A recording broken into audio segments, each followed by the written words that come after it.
काम क्रोध की बात कही, मुझको उत्तम काम बताओ। खुद को ईश्वर कहते हो, अरे खुद को ईश्वर कहते हो, कान खोल कर सुनो पार्थ, मैं ही त्रेता का राम हूँ। कृष्ण मुझे सब कहते हैं, मैं द्वापर का घनश्याम हूँ।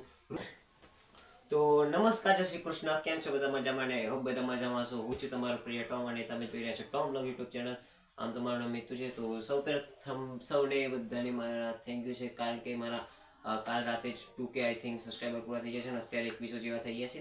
તો આજે છે ગીતા જયંતિ માગશર સુદ 11 ને। તો આજે આપણે આ વિડીયોમાં આપણે ગીતા જયંતિ વિશે થોડીક સ્પીચ બોલવાનો છે, તો તે તમે શાંતિથી સાંભળજો। આ સ્પીચ આપણે સ્કૂલમાં બી બોલવાનો છે, તો તમે આગળ સાંભળો કે આપણે આ શું બોલે છે। તો આપણે સ્પીચ તરફ જઈએ। કાયર મનના મુસાફરીને કદી રસ્તો નથી જડતો, અડગ મનના મુસાફરને હિમાલય પણ નથી નડતો। મનને અડગ બનાવો કેવી રીતે મનને અડગ બનાવી શકાય? આવા પ્રશ્નો ઘણા આવે। જે રીતે અચલ વસ્તુનો ટેકો તેને ટકાવી રાખે છે, તે જ રીતે આપણા મનને સારા વિચારોથી ભરો, જેનાથી આપણા મન ટકી રહે અને સ્થિર રહે। આવા વિચારો સારા એવા એકઠા કરવા માટે સારી પુસ્તકો તથા આપણા અત્યારના જમાનામાં મોબાઈલનો ઉપયોગ કરવા જેવો છે। અને સૌથી શ્રેષ્ઠમાં શ્રેષ્ઠ શ્રીમદ ભગવદ્ ગીતા। તો જો આપણને કોઈ એવો પાયો મળી શકે કે જે આગળ જતા એના પાયા સિવાય બીજા કોઈ પાયો ના લેવો પડે, એવો કોઈ ફોલાદી ટેકો છે, એવો કોઈ પાયો છે? કુરુક્ષેત્રના મેદાનમાં મહાભારતના મહાસંગ્રામ વખતે અર્જુનની જે સ્થિતિ એ સર્જાઈ હતી તે કંઈક આવી જ હતી। ત્યારે તે શું કરું શું ન કરું તે સમજાતું હતું। પોતાના જ ભાઈ ભાંડુઓ, કુટુંબીજનો, ગુરુજનો કે વડીલોની સામે તેઓ નીચો નમીને ઊભો છે, માથું નીચું ઢાળીને ઊભો છે। તેની સાથે શ્રી કૃષ્ણ છે અને તે કહે છે કે મારે આ લોકોને મારવાના, આ મહારથીઓ સાથે યુદ્ધ કરવાનું, આ લોકોને હું કેવી રીતે મારી શકું? તે પોતાને રથ પર રહેલા સારથી એવા શ્રી કૃષ્ણ ભગવાનનો ટેકો લે છે અને કહે છે, હે ભગવાન, મારું શરીર ધ્રુજી રહ્યું છે, મને કંઈ સમજાતું નથી, મારા હાથમાંથી ગાંડીવ સરી રહ્યું છે, હું યુદ્ધ કરવા માટે અસમર્થ થઈ ગયો છું।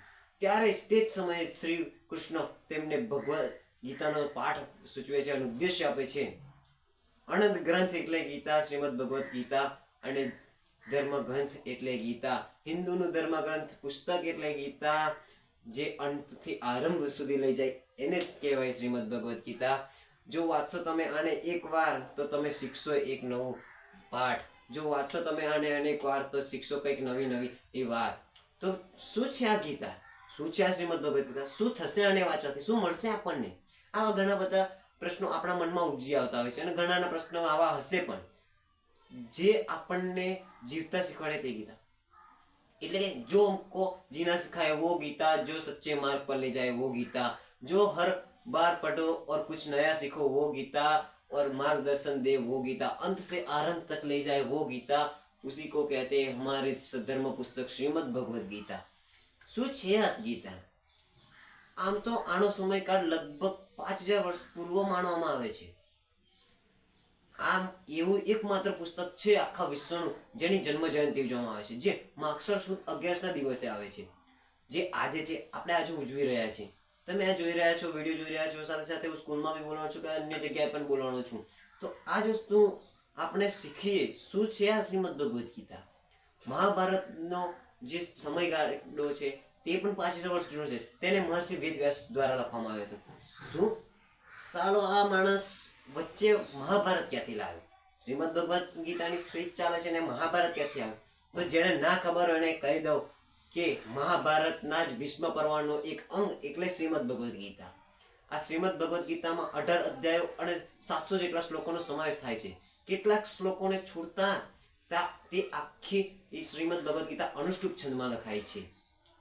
હિન્દુઓનું ધર્મ પુસ્તક એટલે શ્રીમદ ભગવદ્ ગીતા, પરંતુ આ શ્રીમદ ભગવદ્ ગીતા એ હિન્દુઓ સુધી જ સીમિત નથી, તે આખા વિશ્વના માનવ સમાજ માટે કલ્યાણકારી અને પંથદર્શક છે। આને આપણને ઘણું શીખવી જાય છે। આપણે જ્યાં કોઈ વળાંક પર ઊભા હોઈએ અને આપણને પણ કોઈ સૂઝે ના, તે સમયે જે આપણને માર્ગ બતાવે તે શ્રીમદ ભગવદ્ ગીતા। જ્યારે અર્જુનના હાથમાંથી ગાંડીવ સરી રહ્યું હતું, તેના મનમાં કેટલાક પ્રશ્નો ઊભા હતા, જે શ્રી કૃષ્ણને એવું કહે છે। શ્રી કૃષ્ણ તેનો જવાબ પણ આપે છે। તેના જવાબ આપ્યા પછી, શ્રી કૃષ્ણના જવાબ આપ્યા પછી કેટલાક એવા પ્રશ્નો જે એને સમજાઈ જાય છે અને કેટલાક એને મૂંઝવણમાં નાખી દે છે। ત્યારે તે શ્રી કૃષ્ણને કહે છે, ये मान और सम्मान बताओ। जीवन के अभिमान बताओ, जीवन मृत्यु क्या है माधव, रण में जीवन दान बताओ, काम क्रोध की बात कही, मुझको उत्तम काम बताओ, खुद को ईश्वर कहते हो, अरे खुद को ईश्वर कहते हो तो जल्दी अपना नाम बताओ.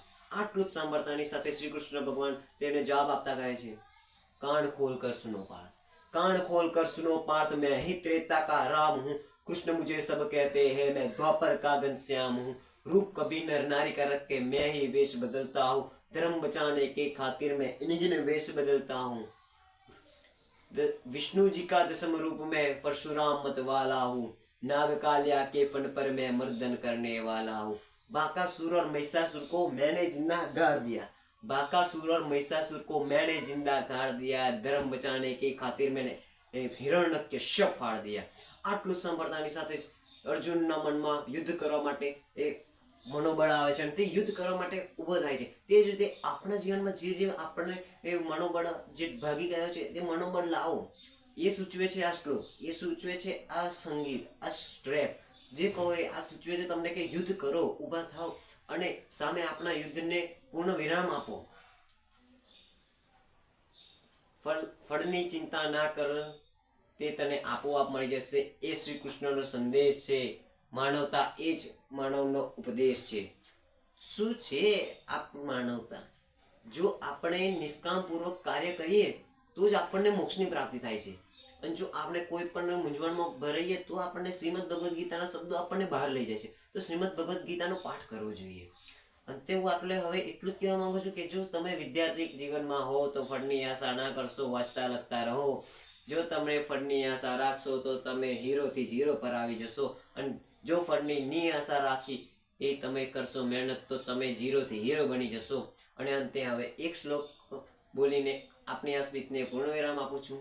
યદા યદા હિ ધર્મસ્ય ગ્લાનિર્ભવતિ ભારત અભ્યુત્થાનમ ધર્મસ્ય તદા નામ સુજામ્યહમ. અસ્તુ. જય હિન્દ, જય ભારત. અંતથી પ્રારંભે અને થેન્ક યુ મારા 2K સબસ્ક્રાઈબર પૂરા કરવા માટે. તો મળશું આપણે એ બીજા એક નવા વિડીયો સ્પીચ વ્લોગ સાથે.